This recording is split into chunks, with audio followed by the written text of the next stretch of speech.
Bien, tal como fui presentado, pertenezco a la empresa Thermofin Sudamérica y me gustaría contar algunas cositas muy rápidas sobre la empresa. Thermofin es una empresa alemana que en el año 2008 decide instalarse en Rafaela y desde ahí abastecemos a todo el mercado latinoamericano, inclusive Estados Unidos también, llegamos hasta allá. Y nos dedicamos a lo que es el diseño y la fabricación de intercambiadores de calor por aire. Si hablamos de refrigeración industrial, podemos mencionar los evaporadores, enfriadores, serpentinas para túneles, entre otros. Y hecha esta breve introducción de lo que es la empresa, entrando un poco en tema, me gustaría comentar algunos aspectos básicos. El primero es que el aire es el medio más comúnmente utilizado para lo que es el enfriamiento, la conservación de productos alimenticios. Y justamente los encargados de distribuir, mover el aire en nuestras cámaras son los evaporadores. El evaporador, ni más ni menos, es un equipo cuyo es un panel aletado que está recubierto por un bastidor, una caja de aire, decimos, donde en esta caja de aire están anclados los ventiladores, que son los que van a mover el aire y vamos a poder generar el intercambio térmico.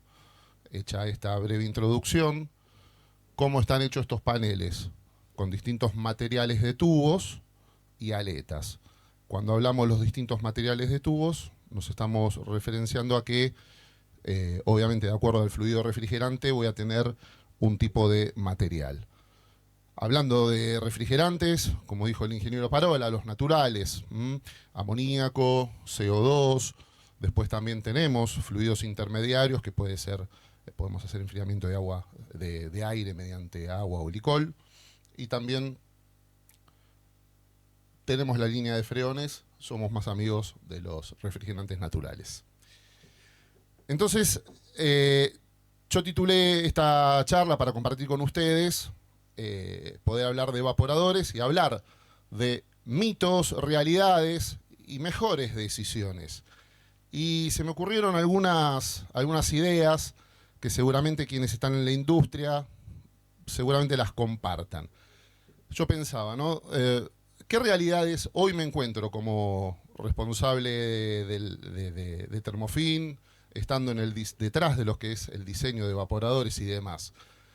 Los maquinistas, operadores de máquinas, frigoristas, responsables de planta, afrontan algunas de estas realidades que espero sean compartidas. Se tarda para enfriar. Entonces, ¿qué hacemos? Tal vez, ¿no?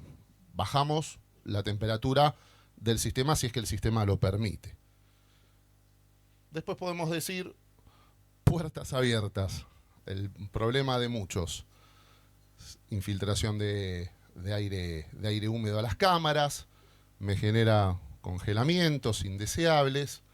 Bueno, combatir esta ineficiencia es o capacito a la gente o instruyo a los quienes operan la cámara, o mejor me aseguro y bueno, coloco más cantidades de evaporadores porque tengo que mover más aire. Yo me pongo contento, ¿verdad? Como proveedor. Pero bueno, congelamiento, formación de hielo indeseable. También, ¿cómo combato eso? Desde el punto de vista de evaporador yo estoy hablando, ¿no? ¿Cómo lo combato? Bueno, pongamos evaporadores más grandes, más metros cuadrados de evaporador. Es algo que comúnmente me toca escuchar. No alcanza el frío. Otro tema. Bueno, ¿cómo me aseguro? Y bueno, sobredimensionemos, pongamos potencia. Compremos compresores más grandes, me quiero asegurar en todo sentido. Bien. Esto es alguna de las realidades. La pregunta es si todos estos son soluciones. Yo le pongo el signo de pregunta porque vamos a ir viendo justamente, ¿no?, cuáles son aquellas mejores decisiones que podríamos ir tomando. Si hablamos mitos en evaporadores, ¿qué mitos hay? Algunos de ellos. Informando la capacidad y el delta T, me aseguro tener el evaporador que busco. Bueno, vamos a verlo. Para asegurar capacidades y temperaturas, los evaporadores se piden por metro cuadrado. Aseguremos metros cuadrados para que los evaporadores no se bloqueen. Mitos. Prefiero tener más evaporadores y, si es necesario, apago alguno. Eso a veces lo he visto en plantas, sucede, me lo han dicho. Si debo cambiar algún evaporador, paso las dimensiones, la cantidad, diámetro y potencia de ventiladores y me aseguro tener algo parecido. Entonces, me gustaría... El último, ¿no? Todos los evaporadores son iguales. Eso me duele, pero me lo han dicho. Todos los evaporadores son iguales. Mientras tiren suficiente aire, me sirve. Entonces, dicho esto, algunas cosas serán compartidas por ustedes o no, no lo sé. Yo ahora les estoy transmitiendo algunas cuestiones con las que nos toca convivir en el día a día. Quería hacer una breve introducción o hacer un poquito de historia muy rápido y decirles que, claro, antiguamente los evaporadores eran aquellos equipos que los denominamos los de hierro galvanizado, es decir, tubos de acero al carbono, aletas de acero al carbono galvanizados. Con el transcurrido del tiempo se pasó a lo que es el aluminio-aluminio, tubos de aluminio, aletas de aluminio. ¿Qué se buscaba? Los equipos de hierro galvanizado eran equipos muy robustos, caros, pesados, y lo cierto es que en transferencia térmica no eran tan buenos, si se quiere decir, como pasaron a ser los de aluminio-aluminio, además de tener otras bondades, equipos más livianos, etc. Y después se pasó a lo que es los equipos que decimos de última generación. Si hablamos de amoníaco, equipos construidos con tubos de acero inoxidable y aletas de aluminio. Hay diferentes tipos de aletas, porque también tengo diferentes tipos de atmósferas en mis ambientes, de agresividad en mis ambientes. Hay alternativas de materiales, pero hablando en tubos, hablamos de inoxidable. Si trazamos una línea de tiempo, yo podría decir que hubo un antes y un después, por así decirlo, ¿no?, de los 2000. ¿Dónde están o dónde radican esas diferencias que me interesa tal vez ir planteando hoy? Cuando hablamos de los equipos tradicionales, nos vamos a encontrar con aletas que tienen este tipo de morfología. Son aletas de aluminio, pueden verse que son lisas. Podemos tener aquí en los bordes alguna ligera ondulación para generar turbulencia en el aire. Y lo cierto es que cuando hacemos un panel aletado, aquí pueden ver cómo se adhiere esta aleta, tiene un pequeño cuello, cómo se adhiere al tubo. La nueva tecnología propone, y no es nueva, a ver, hace bastante que estamos, ¿no?, y que existen este tipo de evaporadores. Pero bueno, son los de última generación. Las aletas ahora vienen con un cuello que permite una mejor adherencia tubo-aleta. Esa mejor adherencia, ¿en qué lo gano? Gano distintos aspectos. Lo gano en coeficiente de transferencia, tengo equipos más eficientes, me permite tener también equipos con una distribución de aleta homogénea. Y hay algo fundamental. Con este sistema, las aletas, fíjense, quedan uniformes. Los cuellos, los tubos pasan por dentro de los cuellos, es decir, no hay exposición del tubo, como se puede ver acá. Y otro tema, las aletas no se aflojan, que es un tema que también me ha tocado ver, calculo que a muchos de ustedes les toca lidiar con ese problema también. van a haber evaporadores que las aletas están, ¿no?, en el aire. Entonces no tengo coeficiente de transferencia, no tengo eficiencia. Los cambios son muchos, no alcanzaría el tiempo, pero digamos, básicamente está en la parte estructural, en la parte de los materiales, la evolución que ha habido en los materiales, y por ende los procesos de fabricación. Yo antes, para hacer este tipo de evaporador, no sé si alguna vez vieron el proceso, pero se ponen aletas por aleta. Es decir, si tengo un equipo de 3 metros de largo, coloco una aleta y la arrastro, rayo el tubo 1 metro, pongo la segunda aleta, rayo, se ve, ¿no?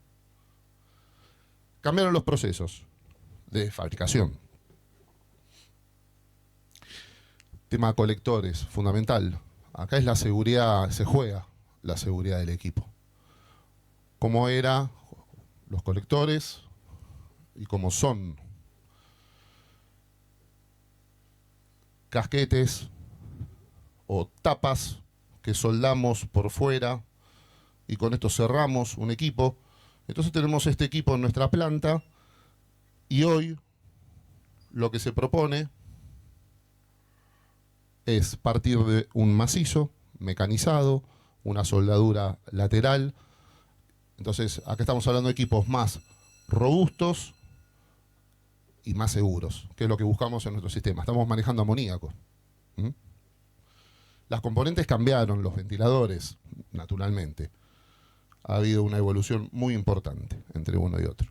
Entonces, comentadas estas diferencias, hoy son muchas las aplicaciones que tenemos, por ende son muchos o diversos los diseños de evaporadores que podemos encontrar, y hoy los evaporadores, los fabricantes de evaporadores, estamos orientados a resolver cada aplicación. Entonces decimos que para cada aplicación hay una solución. Para nosotros no es lo mismo enfriar carne que fruta, y obviamente no es lo mismo enfriar pollos que carne vacuna o que carne de cerdos. Son procesos distintos, no es enfriar. Entonces, si bien hay distintos formatos de evaporadores, hay algo que tienen en común. Voy a hablar muy breve de esta fórmula, seguramente tal vez conocida por muchos de ustedes. La vamos a ir comentando igual. Yo, para saber la capacidad o para calcular la capacidad de un evaporador, necesito, esta es la fórmula, la capacidad es igual, ¿no?, a un coeficiente total de transferencia multiplicado por su área y multiplicado por un delta T medio logarítmico. Esto si vamos a la teoría. ¿Bien? Generalmente con los evaporadores mencionábamos los mitos, ¿no? Siempre hablamos de metros cuadrados, área de transferencia. ¿De qué consiste eso? Digo, bueno, despejo área de transferencia y el área de transferencia, bueno, es igual a capacidad dividido el producto entre coeficiente de transferencia y un delta T medio logarítmico. A ver, tanto la capacidad como el delta T medio logarítmico a mí me lo va a dar los datos del proceso. A mí los procesos me determinan cuántos kilogramos de producto quiero enfriar, de qué temperatura a qué temperatura, ¿ok? Entonces, la capacidad y el perfil de temperaturas es dato que me lo va a aportar el proceso. Y cuando hablamos del coeficiente total de transferencia, me lo va a aportar el tipo de material, la naturaleza, el tipo de material, el espesor, ¿ok? Va a estar relacionado, obviamente, a la parte constructiva. Dicho esto, obviamente, por ponerlo en términos didácticos, bueno, me va a determinar cuán grande o no tiene que ser un evaporador para la aplicación que yo estoy buscando. Eso desde el punto de vista teórico de esta fórmula. Entonces, a la hora de solicitar un evaporador, ¿cómo hacerlo? Generalmente les decía, muchas veces piden metros cuadrados. O nos dicen, mirá, yo tengo un evaporador que tiene tantos tubos de profundidad, tantos tubos en altura, te doy las medidas exteriores, me dicen. Bueno, lo que nosotros sugerimos es que no, hablemos de capacidad, hablemos de temperaturas, hablemos de los datos de nuestro proceso, ¿sí? Potencia de motores, había dicho, ¿no? A veces nos dicen, mira, tengo un evaporador de tantos ventiladores, tantos diámetros, tantos HP cada motor. Bueno, la propuesta es, hablemos de caudal, tiros y alcances de aire. Eso nos va a permitir aproximarnos a un mejor equipo para sus procesos. Entonces, ¿qué está bien, qué está mal? La idea es hablar de capacidades y caudales. Y vamos a pasar a algunos casos prácticos concretos. Me voy a centrar en el equipo que es más comúnmente visto, conocido por muchos, que son los equipos cúbicos. Estos equipos son, en términos generales, como decía, los más comúnmente vistos. Como características, son equipos internos a la cámara, fácil instalación, hay una buena relación técnico-económica, y bueno, la circulación de aire, como ahí se indica, es horizontal respecto de la batería, se puede ver acá, ¿no? Entonces, voy a ir a un caso.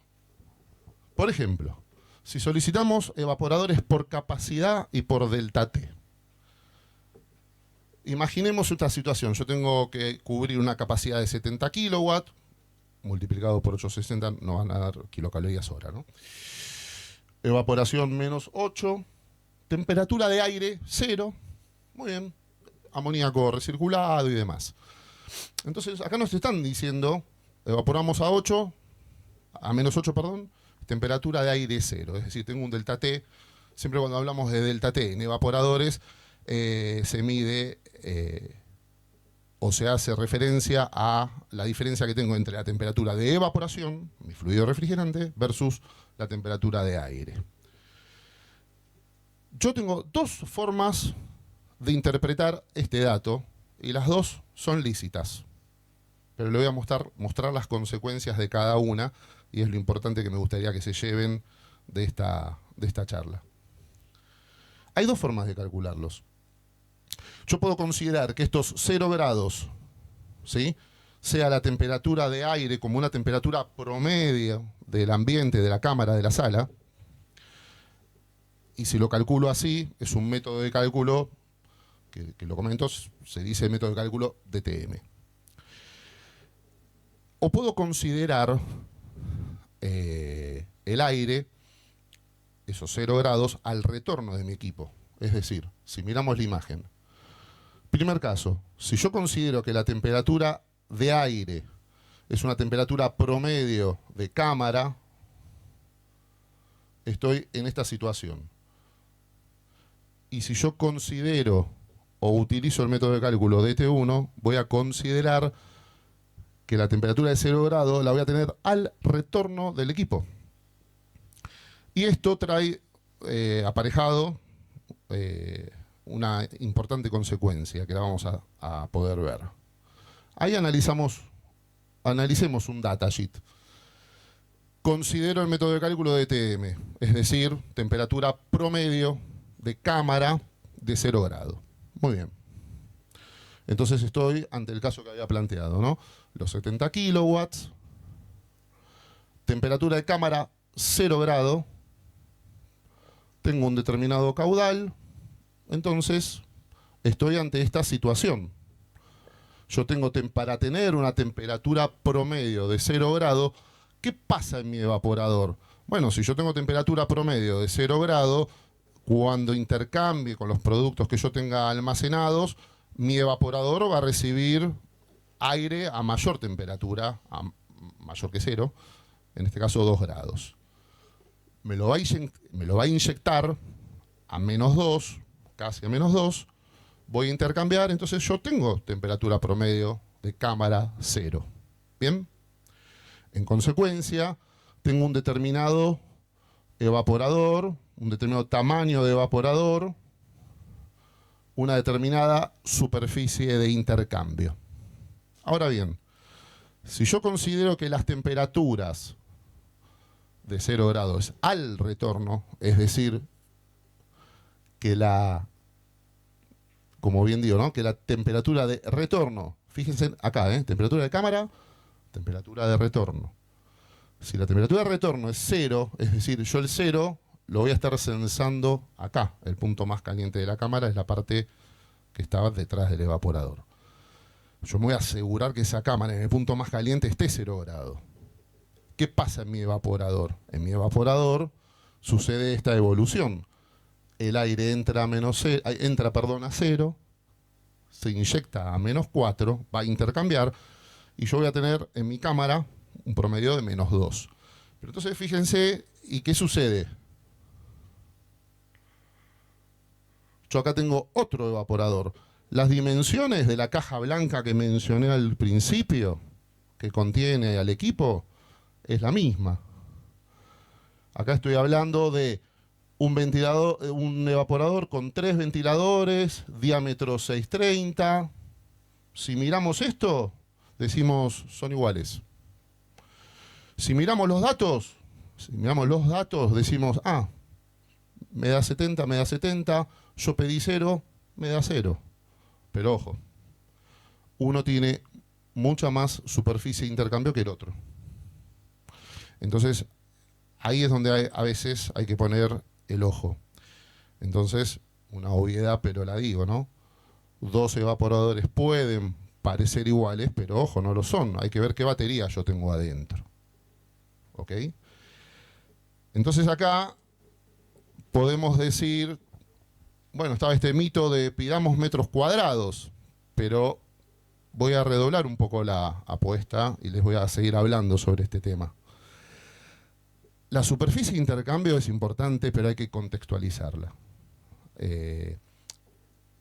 Acá ya quedó claro, si yo hago un tipo de cálculo, me va a dar un equipo más o menor superficie de intercambio.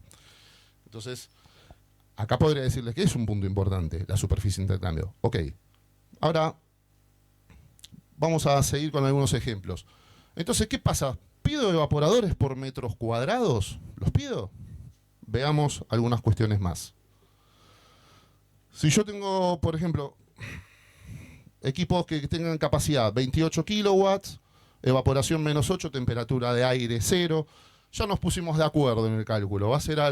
Marcelo va a hacer al retorno, lo tengo claro, me quiero asegurar la condición, perfecto.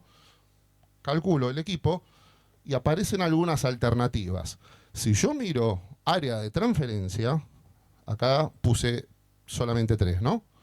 Si yo miro áreas de transferencia, son equipos, fíjense, parejos, ¿no? 157, 151, 161 metros cuadrados. Entonces hasta acá decimos, bueno, bien, hay que ver el área de intercambio. Pero acá viene lo otro. La pregunta es, ¿qué pasa con el aire?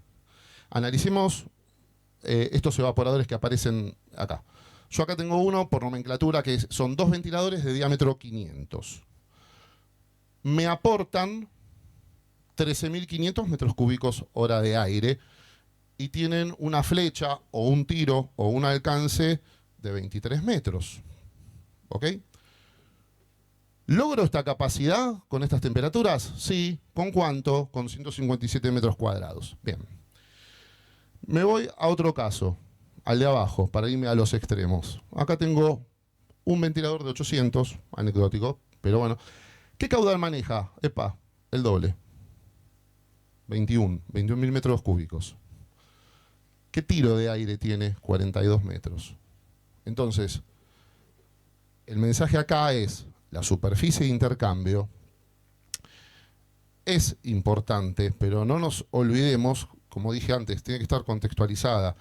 Y tenemos que ver o entender qué cantidad de aire el evaporador nos va a brindar, qué tiro y qué cantidad, cómo voy a distribuir el aire en mi sala. Hay muchas variables.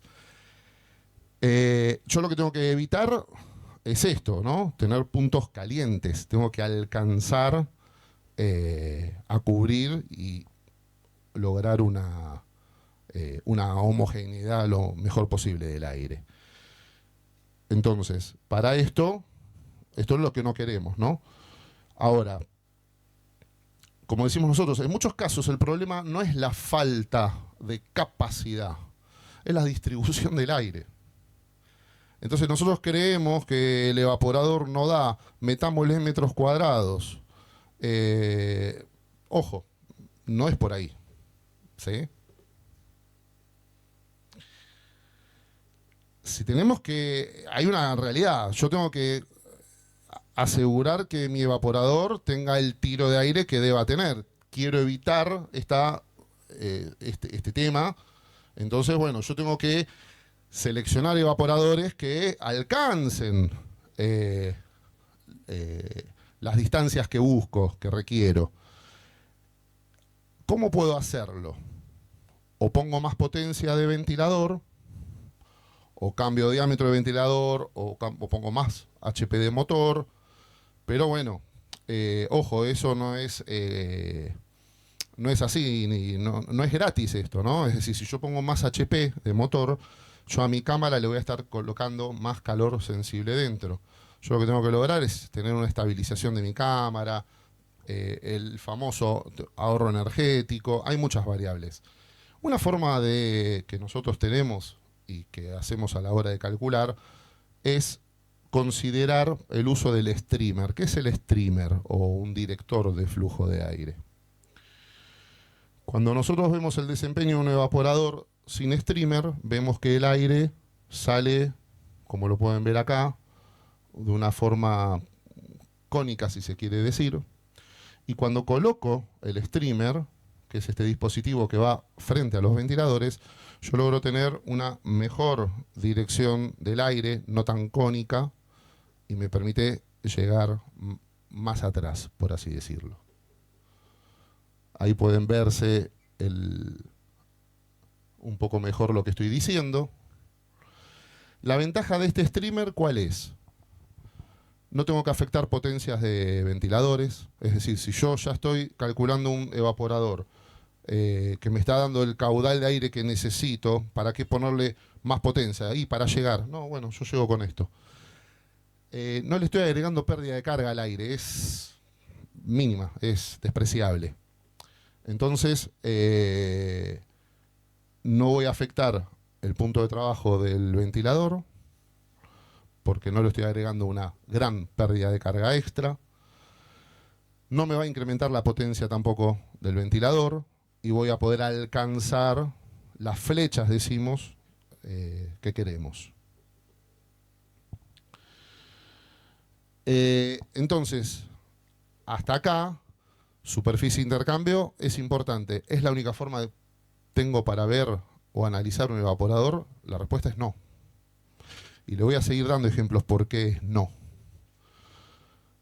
Yo tengo acá, para una condición de congelado, menos 35 de evaporación, menos 30 de aire, tengo dos modelos de evaporadores. El que llamé modelo 1 y el modelo 2. Ambos 75.5 kilowatts de capacidad. Ambos mismo caudal de aire. Sigo. Tienen misma cantidad de ventiladores, mismo diámetro de ventiladores, obviamente mismas potencias de ventiladores. Cuando miro la superficie de intercambio, modelo 1 tiene la misma superficie que el modelo 2. Voy a hacer una pregunta. ¿Son iguales estos evaporadores?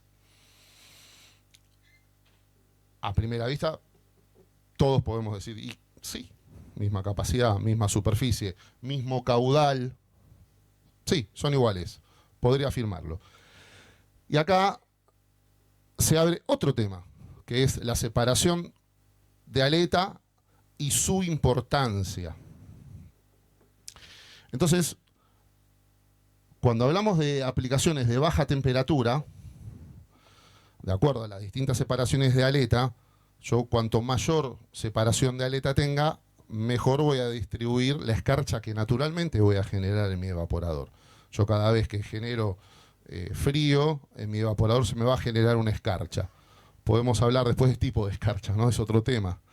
Pero, entonces, la separación de aleta, ¿qué me va a permitir a mí? ¿Tener más tiempo operativo o no al evaporador?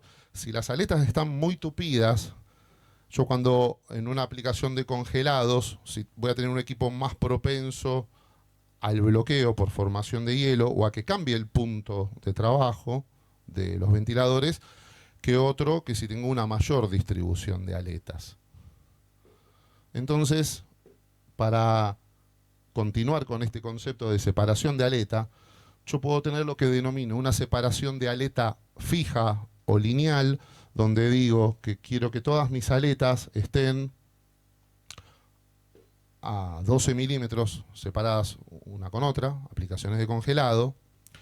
O puedo hablar de un concepto que es lo que llamamos separación de aleta múltiple, separación variable. ¿Qué quiere decir? Que yo en las primeras dos filas, acá estamos viendo de arriba un evaporador donde el tiro de aire es inducido, ¿no? Entra el aire, vamos a decir, caliente y va a salir más frío por acá. El aire húmedo entra por acá. Esta cara por donde va a recibir aire más húmedo tiene mayor separación de aleta. Entonces, el equipo de abajo va a ser menos propenso al bloqueo que el equipo de arriba. Entonces esto va a responder la pregunta que yo estaba haciendo acá. ¿Son iguales estos equipos? Casualidad, misma superficie de intercambio, sí. Pero bueno, uno está con 12 milímetros de separación de aleta. No está mal, ¿eh? Ojo, no está mal. El otro lo logro con una separación múltiple, que es 20 y 10. Entonces voy a tener acá un equipo que va a tener que deshielar más veces que el otro. Pero bueno, si yo hago los deshielos de forma adecuada, en los tiempos adecuados, en la frecuencia y demás, cantidad y tiempo, listo. Voy a tener un evaporador, entre comillas digo, limpio, operativo, pero bueno, uno va a tener o va a ser más propenso a deshielar más veces que otro. Eso es lo que le quiero mostrar.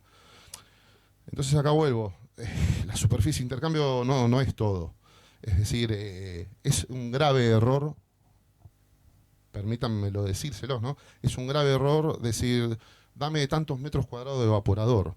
Porque la pregunta es, ¿con qué aleta? Con la que les mostré al principio, que eran aletas, si recuerdan, como unas aletas de aluminio liso, o con las otras aletas que ya las tengo corrugadas, están rizadas, tienen un cuello donde tengo una mejor adherencia tubo-aleta.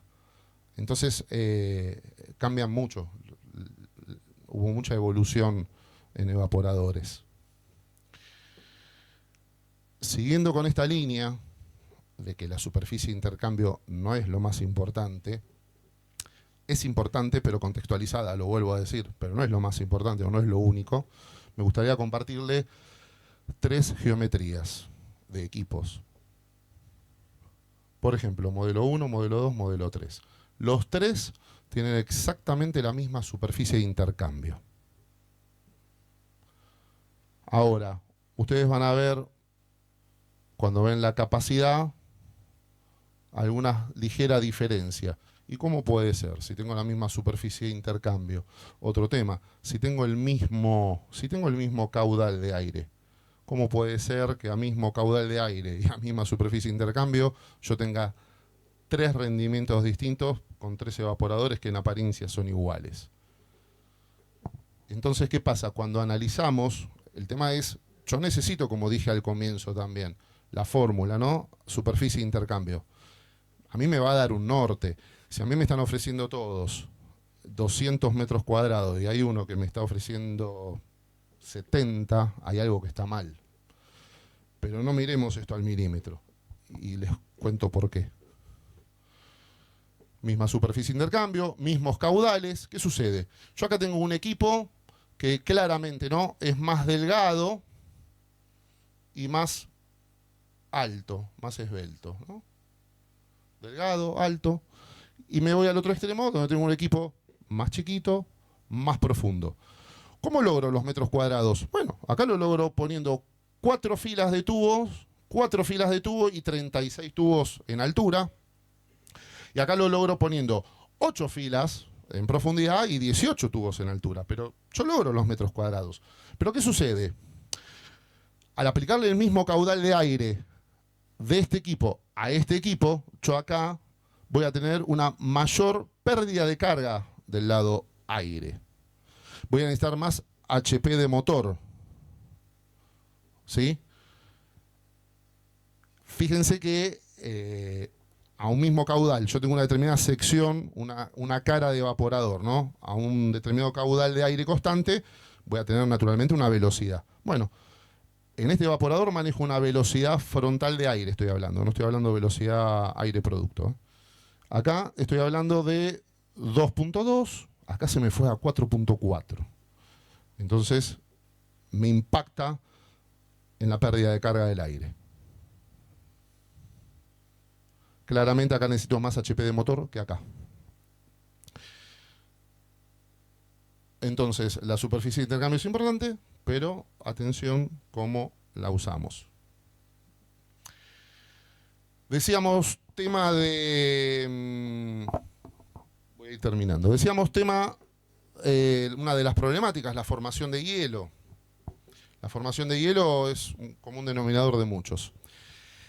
¿Cómo la combatimos? Y ponemos equipos con más separación de aleta, ponemos más evaporadores porque muevo más aire, pongo más evaporador. No sé, sí, puede ser una solución, como yo le dije, yo me voy a poner contento. Ahora, ¿es la solución? Signo de pregunta. Proponemos otra cosa que es mucho mejor, que es climatizar los ambientes aledaños a una cámara.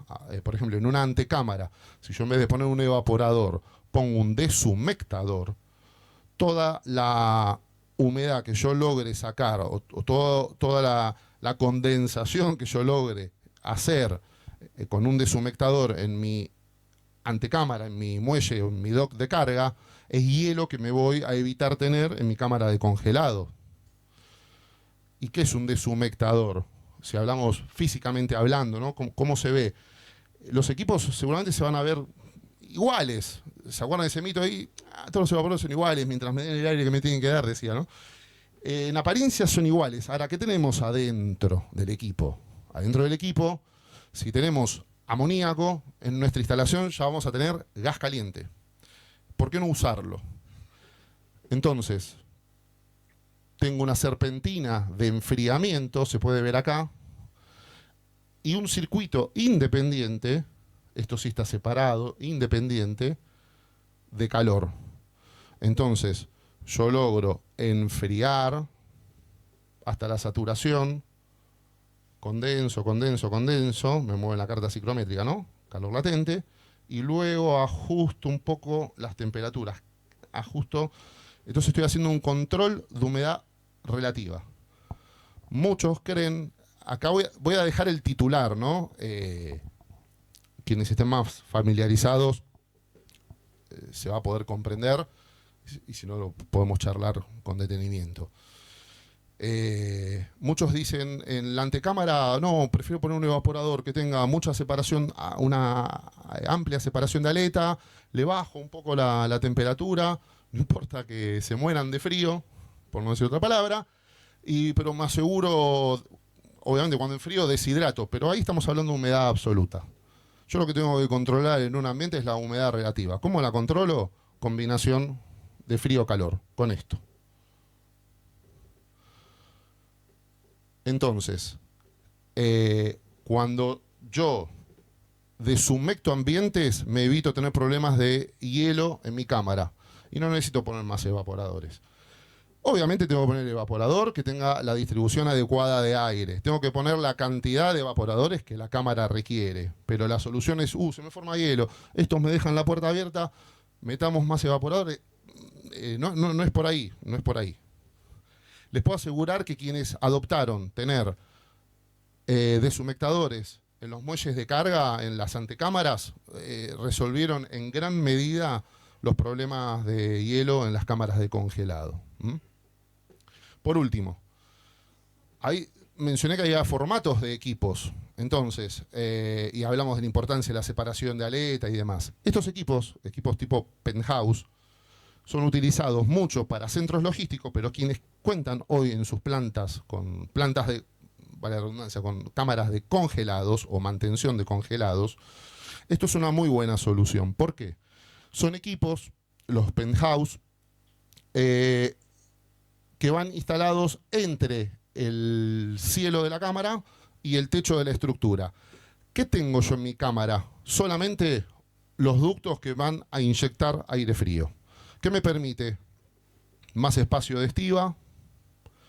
Si tengo que hacer un servicio de mantenimiento a los equipos, no tengo que estar utilizando medios de elevación adentro de la cámara.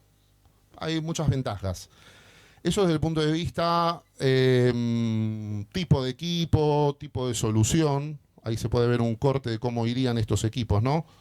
Va obviamente en un gabinete aislado. Ahí podemos ver en el recinto los evaporadores. Acá la imagen no está muy clara, pero bueno, si le ponemos un poquito de voluntad, van a poder ver que se ve el último mejor nivel de estantería, se ve el producto. Este es un techo todo enrejado donde tengo aspiración abierta. Y lo que yo hago es, ahí se pueden ver los evaporadores, de frente y de atrás. Tengo acceso a los ventiladores, tengo un acceso cómodo, puedo hacerle un buen mantenimiento. Y después podemos ver cómo queda dentro de la cámara. Vamos a poder ver que tenemos solamente los ductos y aprovechamos la altura. Entonces, acá ustedes pueden ver que este evaporador tiene una formación de escarcha, pero una escarcha de la buena, digamos, ¿no? Homogénea. Esta es una cámara que está a menos 23 grados, estoy evaporando a menos 30, y fíjense, pude usar 10 milímetros. Siempre pensamos, ¿no? No, démosle lo más que podamos, separación de aleta, claro, y es lógico, si yo tengo un equipo cúbico que lo tengo adentro de mi cámara, sometido a la hostilidad de ese ambiente, es verdad, yo me aseguro, como les dije antes, y pongamos 12 milímetros, pongamos aletas combinadas si es necesario, aplicaciones de menos 40, ok. Pero si tenemos la posibilidad, o sepan que existe esta posibilidad de tener equipos penthouse, fíjense cómo yo ahora puedo tener una condición de cámara, de congelado, con menor separación de aleta y no estoy teniendo problema. Este equipo está operativo. Esto que ustedes ven acá, el cliente nos compartió un dato, ¿no? Que ellos hacen un deshielo diario de 34 minutos. Esto acá, en este caso, era un centro logístico, ¿ok? Hacen un deshielo completo de 34 minutos, la cámara que estaba a menos 23, cuando deshiela, naturalmente hay un aporte de calor, su temperatura se incrementa en un delta de 4, pero que vuelve a régimen en 5 minutos. ¿Ok? Entonces, hay estrategias, hay soluciones. Para no irme de tiempo, lo voy a verbalizar nada más. El tema de modular aire es importante. Hay momentos donde yo necesito, o parte de los procesos donde yo necesito enfriar rápido, entonces necesito bajar y tener altos caudales de aire, pero hay procesos, cámaras de mantención, por ejemplo, yo necesito tener control fino del aire, necesito modularlo. Para eso hay solución. Desde poner variadores de frecuencia a los ventiladores, o lo que nosotros proponemos es la tecnología de ventiladores EC, que es muy adecuada para cámaras. No la recomendamos para condensadores, pero para cámaras es muy recomendable. A mí me permite controlar las RPM del ventilador. Lo dicen los fabricantes de ventiladores. Hay una importante diferencia energética, entonces lo que sea potencia de ventilación vamos a encontrar una mejora. Entonces, bueno, a modo de conclusión y cierre, quería reforzar y recalcar que debemos solicitar evaporadores indicando capacidad, perfiles de temperatura e idealmente, bueno, los caudales de aire. Y si no sabemos los caudales de aire, nosotros nos encargamos de, bueno, señor, dígame usted qué cámara tiene, dimensiones. Nosotros vamos a ver los movimientos de aire que se necesitan y teniendo un equilibrio entre movimientos de aire y asegurando capacidad, el metro cuadrado va a ser una consecuencia, no va a ser una necesidad. Después, ¿qué digo? controlando la infiltración de aire húmedo, ¿sí? Los índices de carga térmica van a bajar, porque ese es otro tema. Antes poníamos muchos evaporadores por doquier y con ventiladores potentes porque queríamos asegurar tener suficiente aire y buena distribución. Bueno, hoy que estamos tan concentrados en el ahorro energético, que llega la factura de luz, como decía el ingeniero Parola, y que miran eso, bueno, hay soluciones. Modular aire. Y utilizar deshumectadores. Recuerden, todo el aire que yo logre condensar en mi muelle de carga es hielo que me voy a evitar en mi cámara. Ese es el mensaje. Tener sistemas que demandan bajas tasas de circulación de aire, ok, sí, y eficientes de hielos van a permitir, obviamente, si yo tengo suficientes movimientos de aire, voy a tener un índice de capacidad, un índice térmico adecuado, voy a tener, y haciendo deshielos eficientes, naturalmente no estoy diciendo nada nuevo, voy a tener un buen balance energético en la operación de mis equipos. Por último, ¿qué ofrece Termofin? Seguridad, calidad. Hoy ustedes tienen en sus manos plantas donde hay amoníaco. Ese amoníaco hay que saberlo manejar, pero también tienen que tener equipos que a ustedes les facilite esa labor y que a ustedes les dé la tranquilidad de esa labor. Ya vieron las características constructivas, cómo ha cambiado. Eso es lo que podemos ofrecer. Con un buen equipo ofrecemos estabilidad, control de aire, aseguramos capacidades y vamos a poder contribuir en este índice que miran los dueños, nuestros jefes y demás, que es una relación de kilowatt hora por tonelada de producto que voy a enfriar. Muchas gracias.